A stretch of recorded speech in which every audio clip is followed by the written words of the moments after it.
বিসমিল্লাহির রহমানির রহিম। আল্লাহ সর্বশক্তিমান। প্রিয় দেশবাসী, আসসালামু আলাইকুম। দুর্গমতির কান্তার বড় দুস্তর পারাপার রহিত হবে রাত্রি নিষেধে যাত্রীরা বসিয়া। প্রিয় দেশবাসী, পবিত্র মাহে রমজান 2026 আমাদের মধ্য থেকে বিদায় নিয়ে চলে যাচ্ছে। আমরা পবিত্র মাহে রমজানের একেবারেই শেষ প্রান্তে অবস্থান করছি। আমরা জানি না এই পবিত্র মাহে রমজানের কতটুকু রহমত এবং বরকত আমরা অর্জন করতে পেরেছি।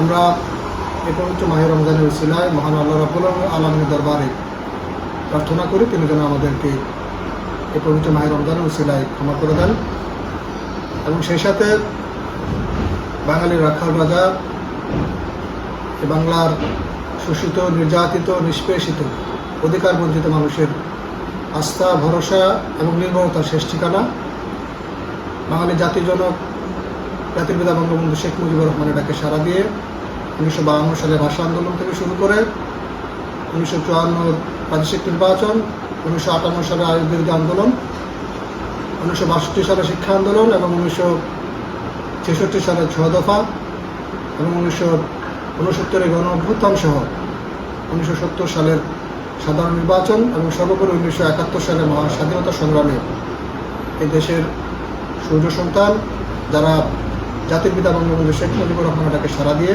মহান স্বাধীনতা সংগ্রামে তারা তাদের প্রাণ উৎসর্গের মধ্য দিয়ে আমাদেরকে একটি স্বাধীন বাংলাদেশ, একটি জাতীয় সঙ্গীত, একটি জাতীয় পতাকা, বিশ্বের বুকে একটি মানচিত্র উপহার দিয়ে গেছেন। জাতির সেই শ্রেষ্ঠ সন্তানদেরকেও যেন মহান আল্লাহ রাব্বুল আলামিন এই পবিত্র মাহে রমজানের উসিলায় ক্ষমা করে দেন এবং গণপ্রজাতন্ত্রী বাংলাদেশ সরকারের মাননীয় প্রধানমন্ত্রী, বাংলাদেশ আওয়ামী লীগের সভানেত্রী, উন্নয়ন, অগ্রগতি আর শান্তির কন্যা জননেত্রী দেশরত্ন শেখ হাসিনার পক্ষ থেকে প্রিয় দেশবাসীকে পবিত্র ঈদ উল ফিতর 2026-এর শুভেচ্ছা এবং অভিনন্দন জানাচ্ছি।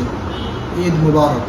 পবিত্র ঈদ উল ফিতর সবার জীবনে বয়ে নিয়ে আসুক অনাবিল সুখ, শান্তি আর সমৃদ্ধি। ত্যাগের মহিমায় উদ্ভাসিত হোক সকলের জীবন। জয় বাংলা, জয় বঙ্গবন্ধু।